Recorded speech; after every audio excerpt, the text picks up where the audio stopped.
Se grabaron de nuevo algunas escenas de este programa.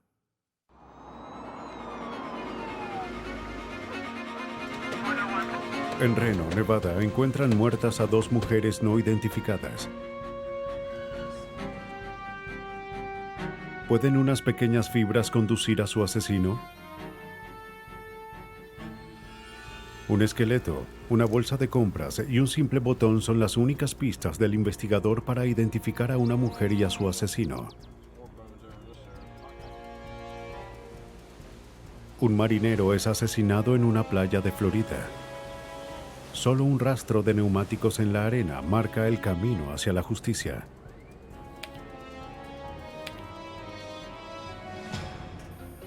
Las pistas sobre un asesinato a menudo no se ven a simple vista. Pero ningún asesino puede escapar de las huellas delatoras de la culpa.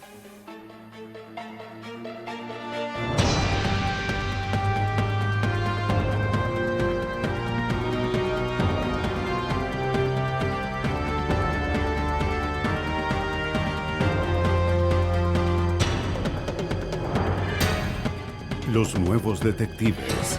Casos estudiados por la ciencia forense.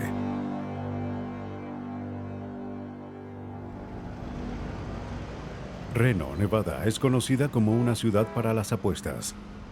En febrero de 1995, alguien apostó que se puede asesinar sin dejar rastros.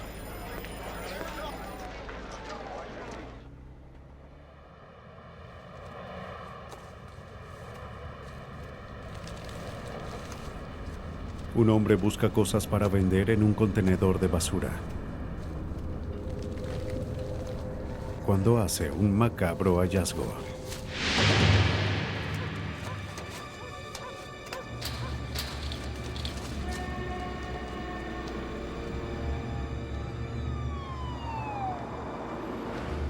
Al llegar, los oficiales de la policía de Reno recuperan el cuerpo de una mujer no identificada.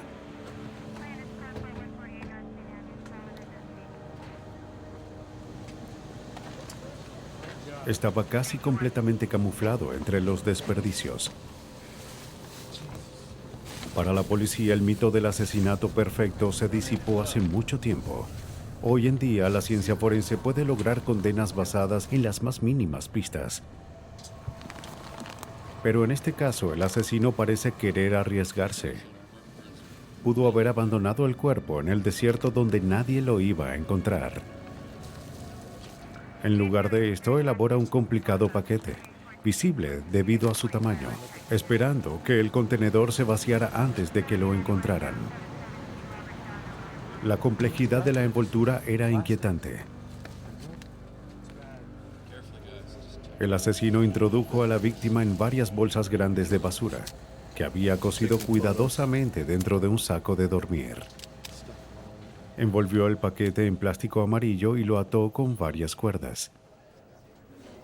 Los análisis preliminares de los restos fueron realizados por el investigador principal, el detective David Jenkins. Tal grado de embalaje fue inusual debido a su complejidad e inmediatamente nos sugirió que requirió de mucha preparación y de mucho tiempo para embalar el cuerpo. Y eso no es común cuando un cuerpo es abandonado.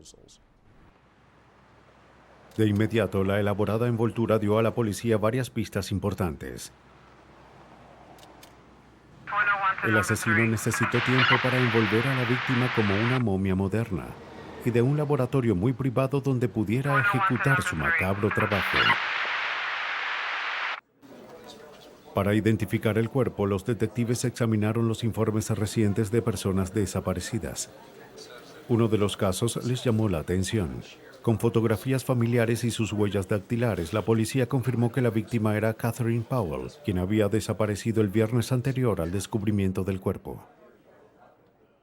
Su desaparición fue reportada por primera vez el lunes siguiente, 2 días después cuando no se presentó a trabajar.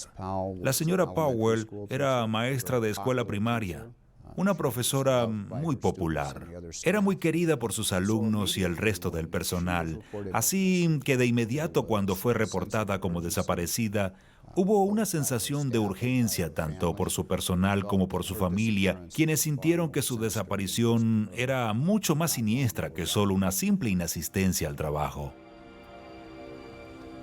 En su casa, los policías no vieron ningún signo de entrada forzada o de violencia. Pero cuando sus familiares vieron el apartamento, notaron que faltaban varias cosas, incluyendo una computadora portátil, una impresora, una cámara y su bolso.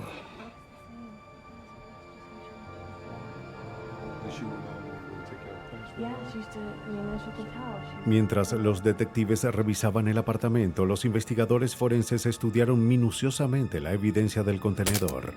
Si las envolturas contenían alguna pista sobre la identidad del asesino, los investigadores no pudieron encontrarla. Nunca vieron un caso como este antes, y el nivel de atención que el asesino puso en los detalles los inquietó. Los investigadores se centraron en los restos. Las cuerdas y envolturas se conservaron para un análisis posterior. La policía ni siquiera estaba segura de cómo había muerto la víctima. No había nada que indicara un trauma fatal en su cuerpo. La ciencia forense tendría que contar la historia. Y para un ojo experto había muchas pistas que rastrear.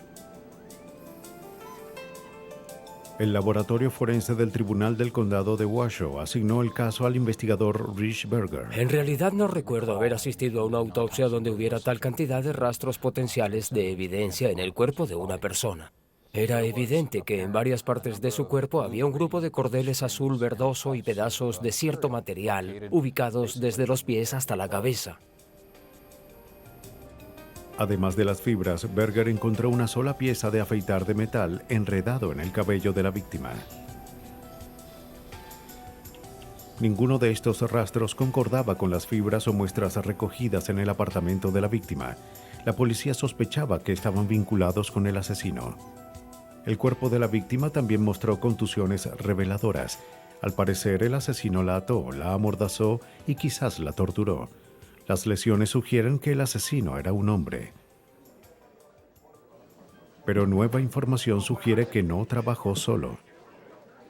Mientras los patólogos forenses continuaban reuniendo toda la evidencia física, el detective Jenkins chequeó los registros de tarjetas de crédito de Powell. Cualquier cargo reciente podía arrojar pistas sobre dónde había estado.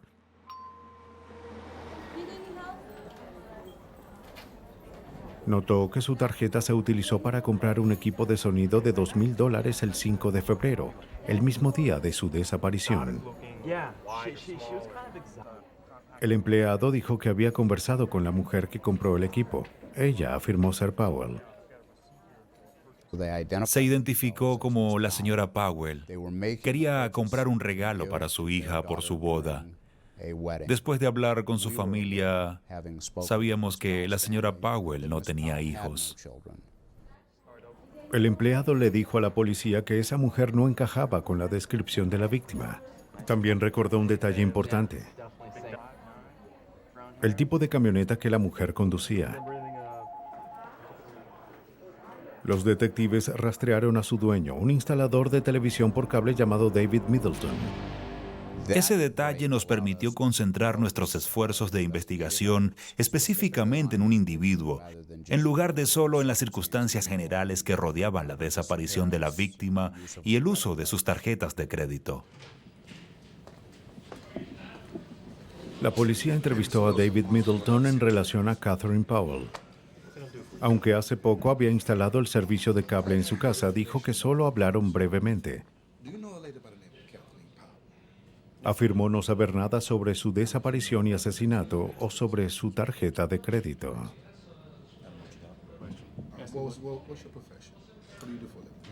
Pero la revisión de sus antecedentes reveló que Middleton era un criminal convicto y un ex oficial de policía. Mientras estaba de servicio en Miami, Middleton atrajo a una joven a su coche patrulla. La llevó a un lugar apartado y abusó sexualmente de ella. Despojado de su placa, Middleton cumplió 3 años de prisión. Luego de su liberación se mudó a Colorado y luego a Nevada. La novia de Middleton fue acusada de fraude por usar las tarjetas de crédito de Catherine Powell, pero debido a que la camioneta de Middleton fue utilizada en el crimen, la policía ahora tenía motivos para registrar su casa. Encontramos un arma de fuego y una escopeta. El señor Middleton, ahora en el estado de Nevada, era un criminal convicto que tenía prohibido por ley la posesión de un arma de fuego. La posesión de la escopeta era un delito grave. Pero si bien era motivo para arrestar a Middleton, no lo implicaba en el asesinato de Powell. La policía no encontró ningún tipo de evidencia que lo vinculara con el crimen.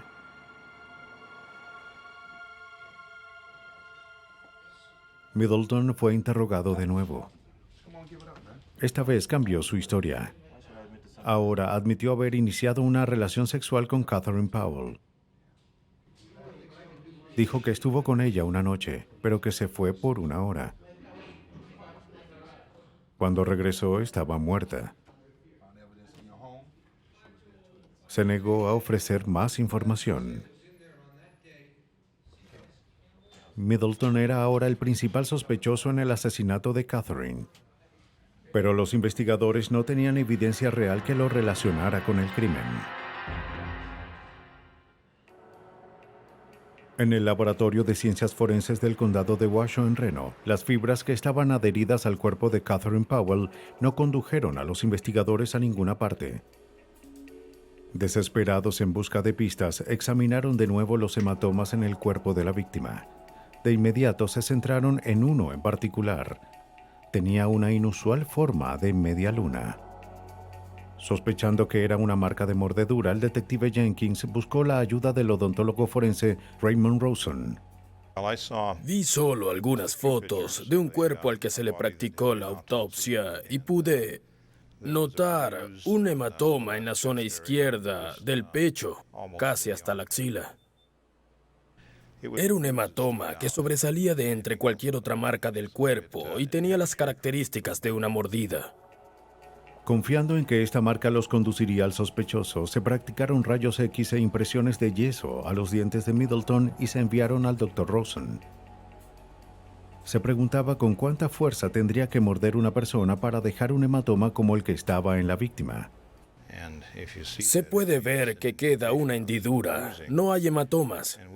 Determinamos que hay que morder muy fuerte hasta que no se pueda soportar para crear una contusión. Así que, cuando vemos un hematoma en la piel, sabemos que hubo por lo menos más de 90 kilogramos de presión, que no es una situación agradable y que la persona va a gritar de dolor. Seguidamente, el Dr. Rosen comparó el patrón de mordida de Middleton con el hematoma en el cuerpo de la víctima.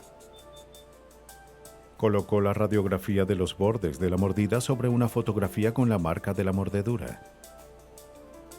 Los detalles de la radiografía coincidieron con el hematoma. Había un diente que tenía un patrón de desgaste y ese patrón también aparecía en el hematoma, así que fue una buena coincidencia. La marca de la mordedura confirmó que Middleton estaba con Powell cerca de la hora de su muerte. Un hematoma tan severo no era producto de un mordisco juguetón, pero tampoco era evidencia de asesinato. La policía necesitaba pruebas más concretas. Tan pronto las noticias del caso se difundieron, un informante anónimo llamó a la policía con una pista potencial. Middleton había alquilado una unidad de almacenamiento de gran tamaño en las cercanías de Sparks, Nevada. De inmediato se emitió una orden de allanamiento.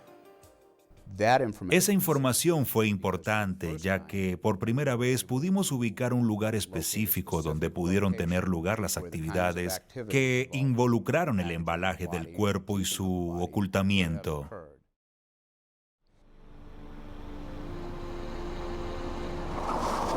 Una unidad de almacenamiento era un taller perfecto para un asesino. Incluso antes de que los detectives entraran a la unidad, ya sospechaban de toda la reciente actividad que tuvo lugar ahí. Los registros de las entradas obtenidos por el vicefiscal de distrito, Tom Viloria, mostraron con qué frecuencia Middleton visitó la unidad. Bueno, descubrimos por el número de entradas, lo cual quedó registrado en ese centro de almacenamiento, que Dave Middleton entró muchas veces en esa unidad la noche del viernes que Kathy Powell fue secuestrada en su residencia, el sábado de nuevo, el domingo y el lunes, siendo la última entrada el martes en horas de la mañana.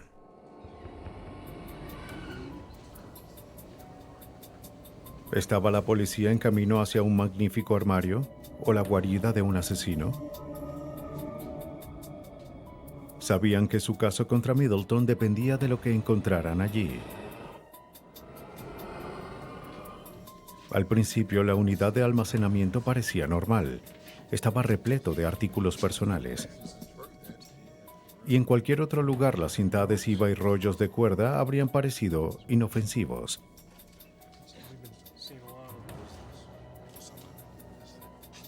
Cuando encontraron el equipo de sonido que se compró con la tarjeta de crédito de la víctima, sabían que iban por buen camino. Luego encontraron los artículos que faltaban en la casa de la víctima. Pero la policía ya sabía que Middleton había estado en su apartamento. La evidencia de robo no implica asesinato. Las esposas eran quizás un recuerdo de los días de policía de Middleton. Pero los restos de la ropa interior de la mujer y una pistola eléctrica no eran tan fáciles de explicar, sobre todo a la luz de lo que encontraron después. Un refrigerador acostado boca arriba. La parte inferior del congelador fue cortada y le habían abierto a los lados agujeros pequeños e irregulares para el paso de aire. Al parecer lo habían modificado como para guardar un cuerpo humano.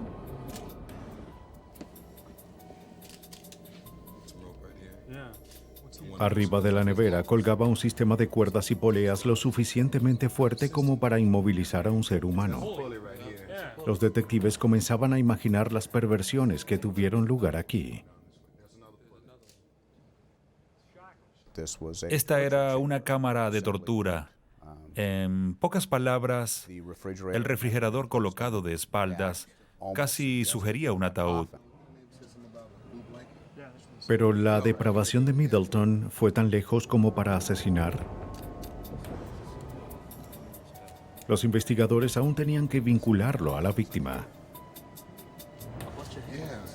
En el refrigerador vieron pequeñas fibras azul verdoso y cabello humano. Como evidencia, proporcionaron una luz de esperanza en un lugar lleno de horror. El refrigerador fue llevado al laboratorio de criminalística donde Rich Berger analizó las fibras. Para él, los hilos en el refrigerador parecían coincidir con los encontrados en el cuerpo de Powell, y los marcadores genéticos de los cabellos eran consistentes con la víctima. Las fibras del cuerpo de Powell eran 100% de algodón, de un color azul verdoso, e igualmente los del refrigerador se componen de 100% algodón y son del mismo color. También el fragmento de metal del pelo de Catherine Powell coincidió con el metal y la pintura encontrada en el congelador modificado del refrigerador. El metal para afeitar encontrado en el cabello de la víctima coincidió con el de los burdos agujeros para el paso del aire. Los investigadores encontraron el vínculo que estaban buscando. La evidencia de rastro demostró que la víctima se encontraba en la unidad de almacenamiento de David Middleton. Los detectives ahora tienen una teoría de cómo murió. Los agujeros para el aire simplemente fueron insuficientes para mantenerse con vida y se asfixió. Mientras los investigadores lidiaban con los actos monstruosos de David Middleton, se enteraron que Powell pudo no haber sido su única víctima.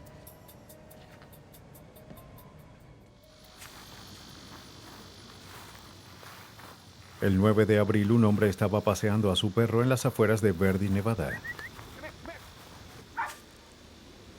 Encontró los restos del esqueleto de un ser humano. Estaban amarrados entre cuerdas anudadas y bolsas de basura. La policía llevó los restos al laboratorio de criminalística. Los expertos compararon el ADN con la muestra de un caso no resuelto de personas desaparecidas. Y hubo una coincidencia.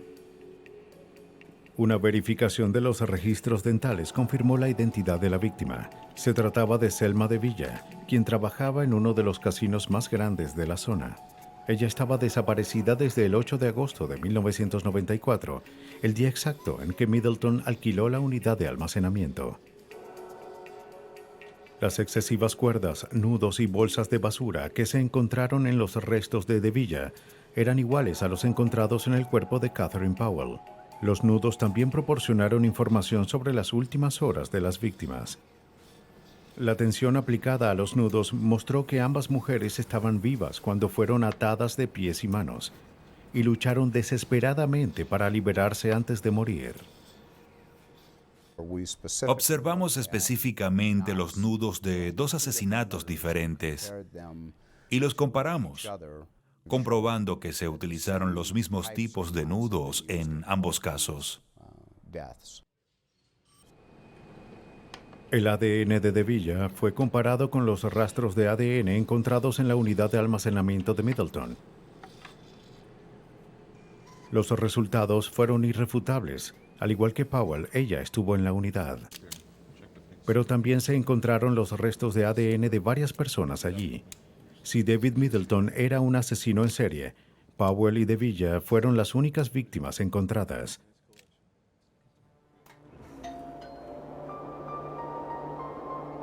Mientras se preparaba el caso contra Middleton, pudo establecerse la secuencia de sombríos acontecimientos que llevaron a la muerte de Powell.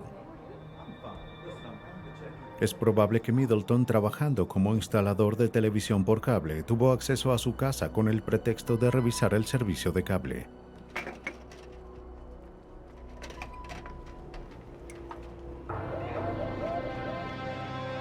Luego la sometió y la llevó a su unidad de almacenamiento.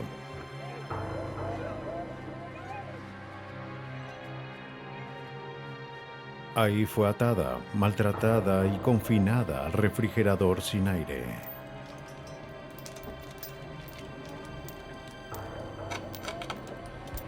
En algún momento de esta tortura murió. Middleton metódicamente envolvió su cuerpo en bolsas de basura, lo cosió en un saco de dormir y envolvió el bulto con plástico de color amarillo atado con cuerdas. Por último, al amparo de la noche, se deshizo de los restos en el contenedor de basura. La policía tuvo la suerte de encontrar el cuerpo. Pero Middleton no pensó que un contenedor rebosante de basura iba a llamar no solo su atención, sino también la de un hombre en busca de sobras. Pero había sido astuto hasta cierto punto. La investigación evidenció el hecho de que Middleton instaló el servicio de cable en un apartamento cercano a la casa de Selma de Villa la semana anterior a su desaparición. Y el día en que de Villa desapareció, un vecino recordaba haber visto a Middleton cerca de su casa. El 15 de septiembre de 1997, el jurado condenó a David Middleton con 2 cargos por asesinato en primer grado. Sin la evidencia de ADN, sin las evidencias de rastros y fibras, sin la evidencia del metal, los expertos y, sobre todo, sin el testimonio de nuestro patólogo, no hubiésemos tenido ningún caso. Sin la evidencia de los rastros no tendríamos absolutamente nada. La evidencia fue tan convincente que Middleton fue condenado a 2 penas de muerte por inyección letal. Dave Middleton no es un asesino típico. Todo lo que puedo decir sobre este hombre, en comparación con la mayoría, es que sin duda tiene la inteligencia de un policía con la de un hombre de la calle. Y esa es una combinación muy peligrosa.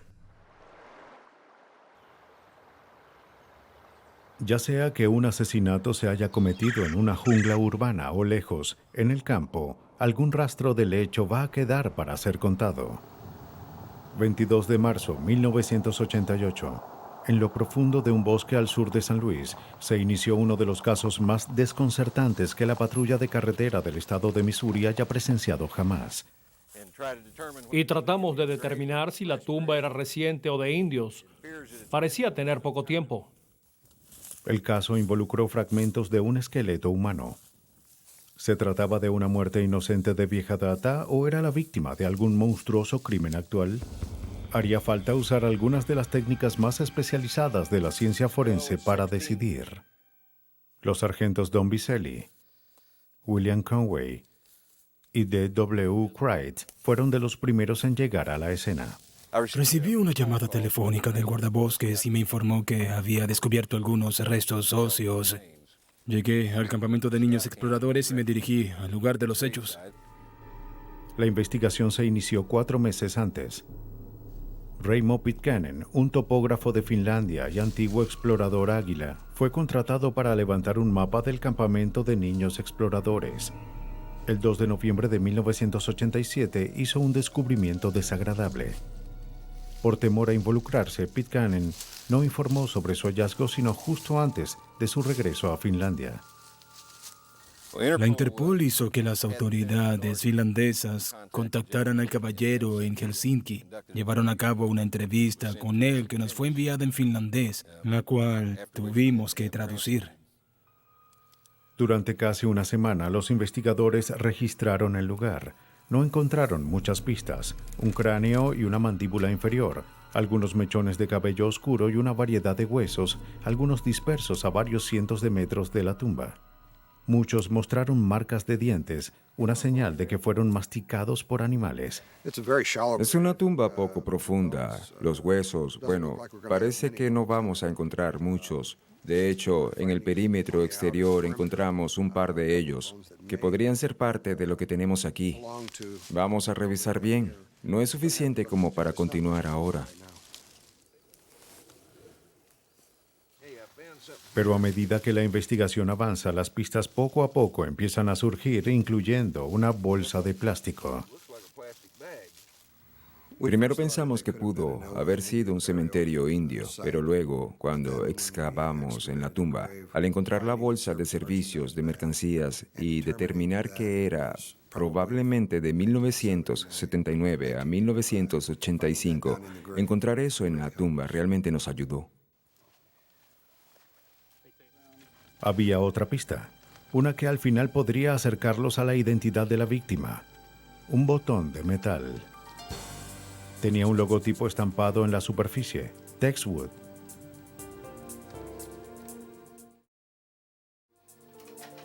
Las siguientes semanas fueron frustrantes para Conway y sus colegas. Las investigaciones preliminares sugieren que los restos quizás provienen de una mujer joven, de 25 a 30 años de edad, madre de 2 hijos o más. Con seguridad alguien informó sobre su desaparición. La víctima fue identificada primero como una mujer caucásica. Luego comenzamos a revisar reportes sobre mujeres caucásicas desaparecidas y encontramos unos cuantos que se ajustaban a la edad aproximada y al tamaño y peso del material que teníamos. De hecho, esta víctima podría ser especialmente fácil de identificar. Sus dientes estaban intactos. El cráneo y los dientes restantes no mostraron ningún trabajo dental ni señal de caries, lo cual es muy poco frecuente en nuestra sociedad, y pudimos descartar algunas de las personas desaparecidas que estábamos investigando. Pronto los investigadores descartaron a todas las personas desaparecidas de Missouri y las de media docena de estados aledaños. El esqueleto en el bosque no era de una persona desaparecida, o más bien nadie reportó a esta joven mujer como desaparecida. Los investigadores decidieron intentar otro tipo de enfoque. Contactaron al antropólogo forense Michael Charney de la Universidad Estatal de Colorado. Poseía un extraordinario talento para identificar personas a partir de los esqueletos más fragmentados. Con una habilidad casi milagrosa, a menudo podía determinar la edad y sexo, la raza, incluso reconstruir la apariencia facial de una persona desaparecida. Dije, espera un momento. Lo primero que noté fue que esta no es una persona blanca, es una persona oriental. Era alguien de origen mongoloide, amerindio, chino, japonés, esquimal o con esas características. Charney notó algo que los investigadores de la policía pasaron por alto. Las personas blancas y afrodescendientes tienen rostros relativamente largos y estrechos. Aquellos de origen mongoloide o asiático tienen rostros más anchos. Mientras tanto, los investigadores de la policía estaban logrando avances por su cuenta con otra evidencia física encontrada en la tumba. Su atención se centró en aquel botón con el curioso logotipo de Texwood. Pensamos cuando encontramos el botón que iba a ser fácil identificarlo. Tenía inscrita la palabra Texwood. Llamamos a Texas, tratando de encontrar a alguien que pudiera saber. Encontramos todo tipo de fabricantes con los nombres Tex y Texwood en Texas, pero no hubo coincidencias. Finalmente llamamos a la aduana de los Estados Unidos y luego de un par de horas recibimos una llamada para que contactara a un agente en Nueva York, el cual me puso en contacto con el representante de Texwood, quienes fabrican los pantalones jeans vaqueros marca Levi fabricados en Hong Kong. Texwood vendía pantalones vaqueros solo en el lejano oriente, con cortes delgados diseñados específicamente para figuras asiáticas. El retrato policial de la víctima se hacía más claro. Y lo que era más importante correspondía con la imagen descrita por Michael Charney, una mujer delgada, asiática y de entre 25 y 30 años, madre de 2 o más niños. La probabilidad de que la víctima fuese asiática redujo drásticamente el campo de posibles víctimas. Pero, ¿quién era ella? De las muchas pistas investigadas por la policía, una implicaba a una persona desaparecida en Georgia, una mujer asiática. Los oficiales que investigaban el caso obtuvieron una foto de la mujer que enviaron a Charney. El enfoque de Michael Charney era simple en teoría, pero difícil en la práctica. Tomar una fotografía del cráneo y superponerla sobre la imagen de la posible víctima. La concordancia debe ser exacta si se logra una identificación. ¿Serían capaces Charney y su colega Anita Pittner de hacer coincidir las fotografías policiales con el cráneo encontrado en el bosque del campamento de niños exploradores? En este caso, si observamos los ojos y la nariz de cerca, la nariz aún no coincide, es demasiado ancha. La profundidad de la mejilla es muy grande o no lo suficiente en un lado. Los dientes no coinciden y el mentón aún está fuera de lugar. Después de intentar reorientar el tamaño y otras distorsiones, seguimos sin poder llegar a una coincidencia. Hasta ahora, casi todos los intentos para identificar a la víctima fracasaron. Charney hizo una última sugerencia: recrear el rostro de la mujer.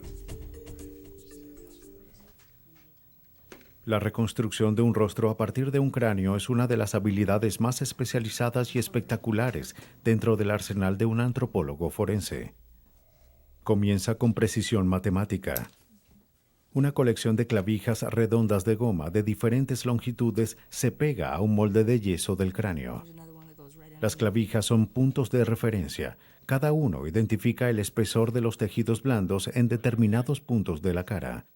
Seguidamente, las clavijas se conectan con tiras de arcilla para modelado. Poco a poco, la humanidad regresa. En las cuencas se colocan ojos de plástico y el cráneo vuelve a la vida. Modelando cuidadosamente, quizá frotando con una esponja húmeda, se le da textura a la piel. Un poco de pintura y una peluca negra van a completar la transformación. Por primera vez podemos vislumbrar a la víctima cara a cara. Al hacer una reconstrucción facial, no es tan importante que sea absolutamente precisa, pero que dé una idea de quién era la persona a alguien que esperamos pueda reconocerla. Cuando hacemos estas reconstrucciones faciales, por lo general es nuestro último intento. Ahora, ¿reconocería a alguien el rostro reconstruido por el equipo de Michael Charney? 24 de agosto. Una fotografía del rostro reconstruido apareció en el diario Despacho de San Luis. 3 días más tarde, 2 informantes afirmaron que la foto se parecía a una amiga, Ban Chi Naihaus. Una madre de 2 niños, era nativa de Tailandia. No la vieron desde finales de 1983. Ban Chi tenía un esposo, Richard Naihaus, un ex miembro del ejército a quien conoció en Bangkok durante la guerra de Vietnam. La primera vez que hablamos con el señor Nighthouse, nos pareció un ciudadano honorable. Tenía una linda casa bien cuidada, en fin, un distinguido ciudadano en un buen vecindario. Era empleado, un empleado remunerado a tiempo completo, estaba criando 2 hijos por su cuenta, asistían a la iglesia, eran muy buenos estudiantes. Nighthouse tenía una explicación para la ausencia de su esposa.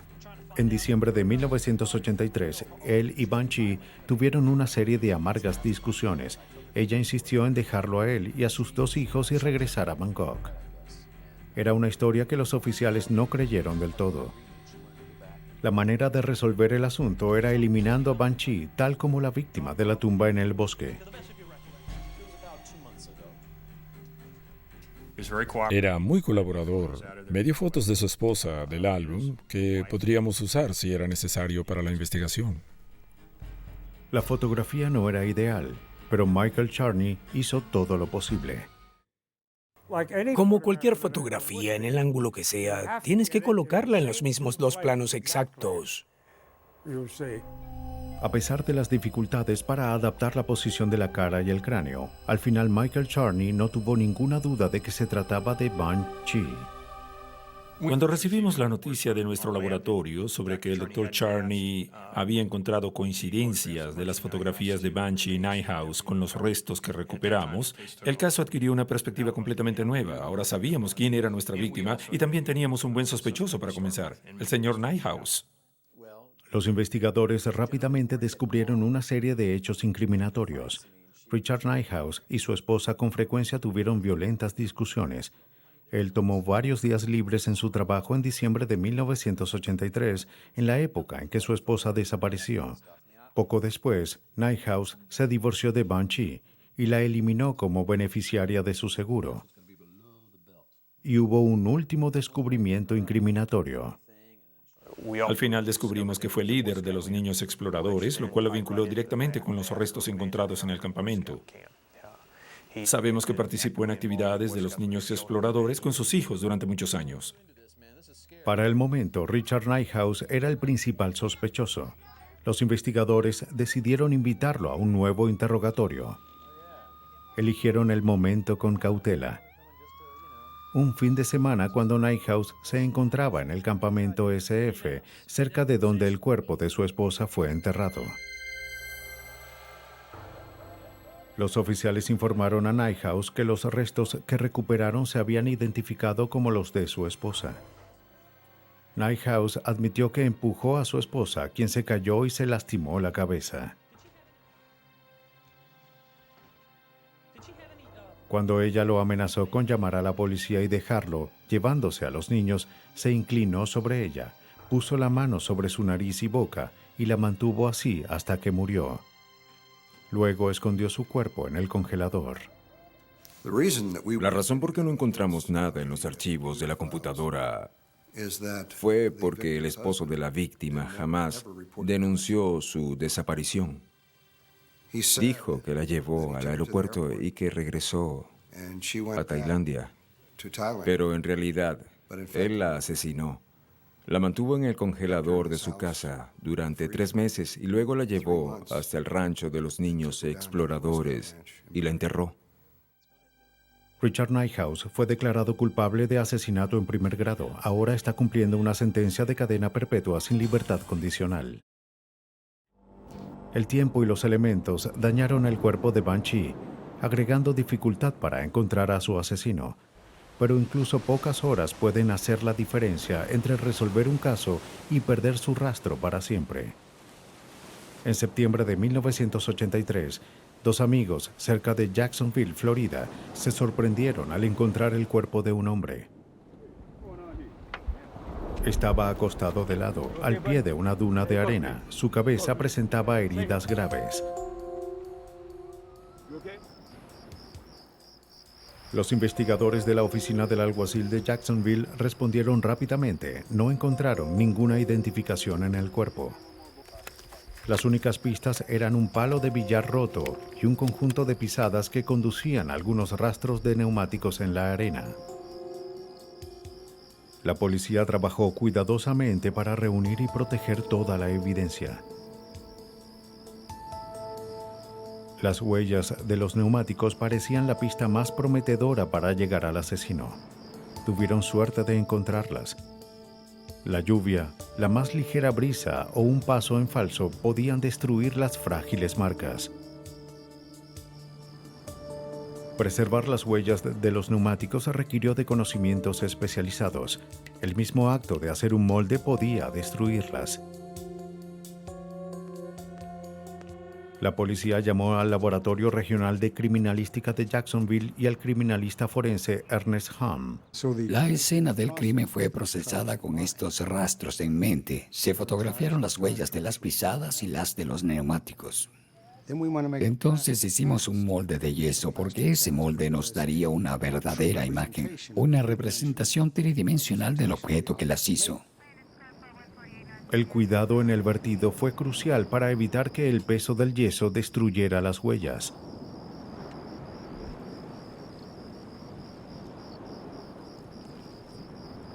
Si las pruebas resultaban alteradas, un asesino podía salir libre. Después de que el yeso se colocó, se limpió el molde con cuidado. Ahora la policía tenía una reproducción tridimensional perfecta de las huellas de los neumáticos. Incluía los buriles y signos de desgaste que hicieron único a ese neumático. Pero millones de neumáticos ruedan hoy en día en las carreteras de los Estados Unidos. Parecía imposible para los investigadores encontrar el neumático que hizo estas marcas. Estudiaron el molde de yeso, tomando nota de las varillas y ranuras del diseño de la rueda. A pesar de las probabilidades de encontrar el neumático, le ofreció a los investigadores la mejor oportunidad de atrapar al asesino. Hacer coincidir la rodada con el neumático del vehículo de un sospechoso sería tan concluyente en la corte como una huella digital. Hamm revisó miles de fotografías en las páginas de la guía de diseño de marcas para encontrar el neumático que necesitaba. Mientras Hamm buscaba una pista sobre el asesino, otro corredor encontró una pista de la víctima.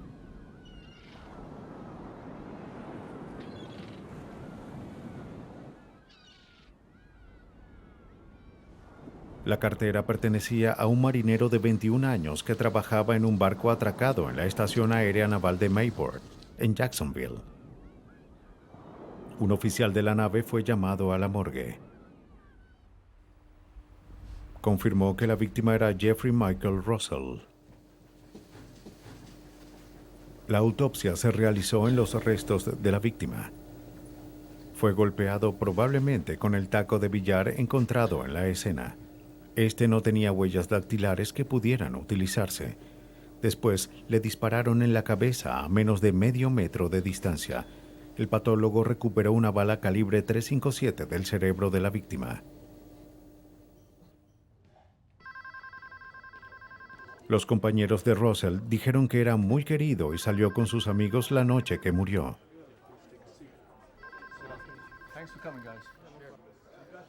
La policía especuló que la víctima incluso pudo haber compartido una ronda de bebidas con sus asesinos.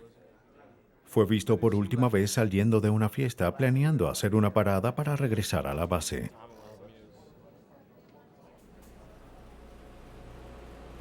Mientras la policía rastreaba los movimientos de la víctima, Hamm continuó su búsqueda ardua, intensiva de las marcas de neumáticos. Finalmente, después de revisar miles de imágenes, encontró el único neumático que coincidió con el molde. El rastro de la playa lo hizo un neumático que normalmente se usa en camionetas. Ahora la policía sabía lo que estaban buscando, aunque parecían no avanzar en su investigación. Encontrar una camioneta entre miles en el área de Jacksonville sería desalentador.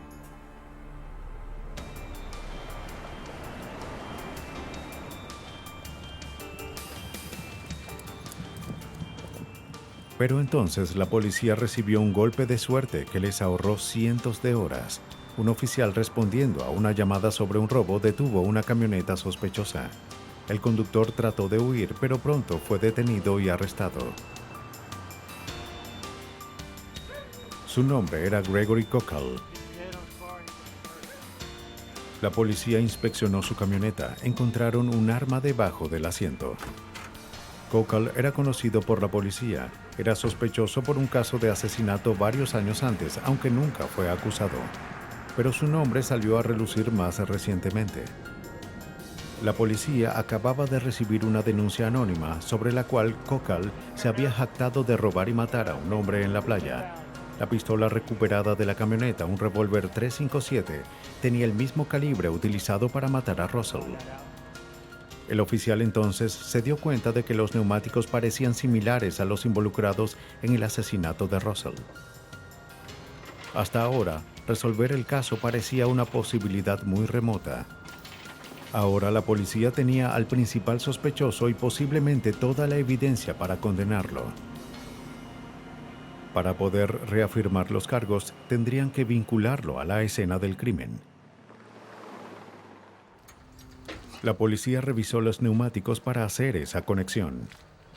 Un oficial comparó el neumático delantero derecho de la camioneta de Cockle con una fotografía del rastro de las marcas. La forma en que lo describió erizaba la parte posterior del cuello. En realidad estaba viendo lo que le dije que iba a ver. El neumático era de la marca y modelo que estaban buscando. Pero la policía no estaba segura de si era el mismo neumático que dejó su huella en la arena. El trabajo de Ham no terminaba allí, aún tenía que encontrar la sección exacta del neumático que produjo la huella. Examinó cada pulgada de la huella del neumático en busca de cortes, gubias o desgaste que coincidiera con la porción capturada en yeso. Estas son las marcas que imprime un neumático mientras se conduce. Las mismas mostrarán una identificación positiva, son las que hacen único a este neumático. Pero cada milla recorrida desde la noche del asesinato agregó nuevas marcas de desgaste en el neumático y alteró las anteriores. Incluso si Ham tuviera el neumático exacto en su laboratorio, sería demasiado tarde para lograr una coincidencia perfecta. Un asesino aún podría salir libre.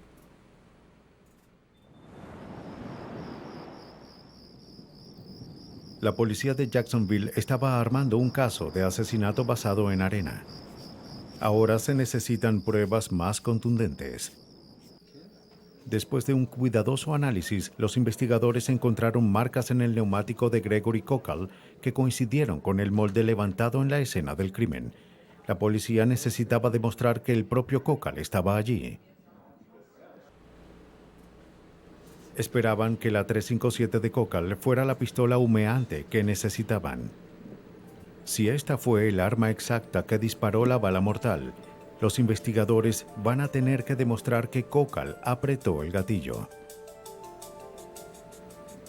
Ham realizó 3 pruebas diseñadas para vincular el arma con el crimen. Nuestro primer examen es visual porque queremos ver si hay alguna otra pista en el arma antes de someterla a algún tipo de técnica de procesamiento, como en este caso, ya que se trata de una herida en la cabeza.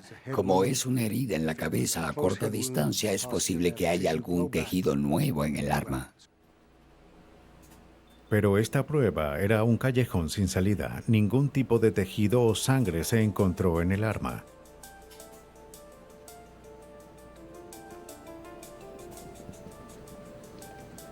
El siguiente paso fue examinar las huellas dactilares.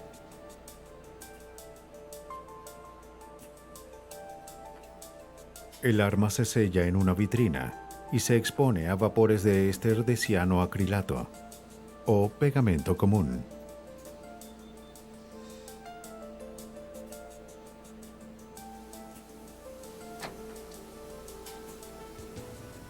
Estos vapores se adhieren a las huellas dactilares, haciéndolas más fáciles de ver y comparar. Basados en las características individuales de las rugosidades, las terminaciones, las divisiones y los puntos, podemos hacer una identificación positiva de cualquier parte del cuerpo expuesta a la fricción de piel. Los vapores hicieron su trabajo en pocos minutos. La huella en la pistola se comparó con las huellas de Cocal cuando fue arrestado. Coincidieron de manera perfecta. Esta huella digital solo demostró que Cocal sostuvo la pistola, pero no demostró que fue esa la pistola que disparó la bala fatal. Esto solo se puede determinar con una prueba de balística. Para compararla con la bala que mató a la víctima, la bala se coloca de lado a lado en un microscopio.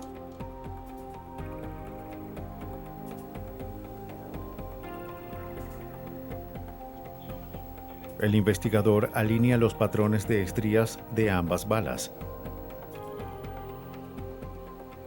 Un monitor de video le permite ver los diminutos trazos en el plomo derretido.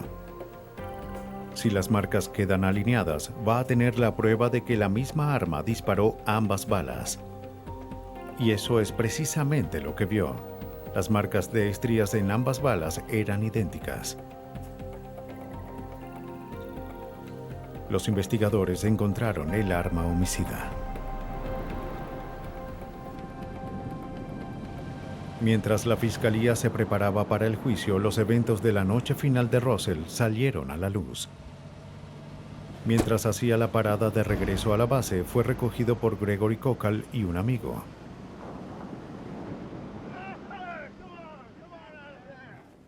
Pero en lugar de dejar a Russell en el cuartel, lo llevaron a la playa.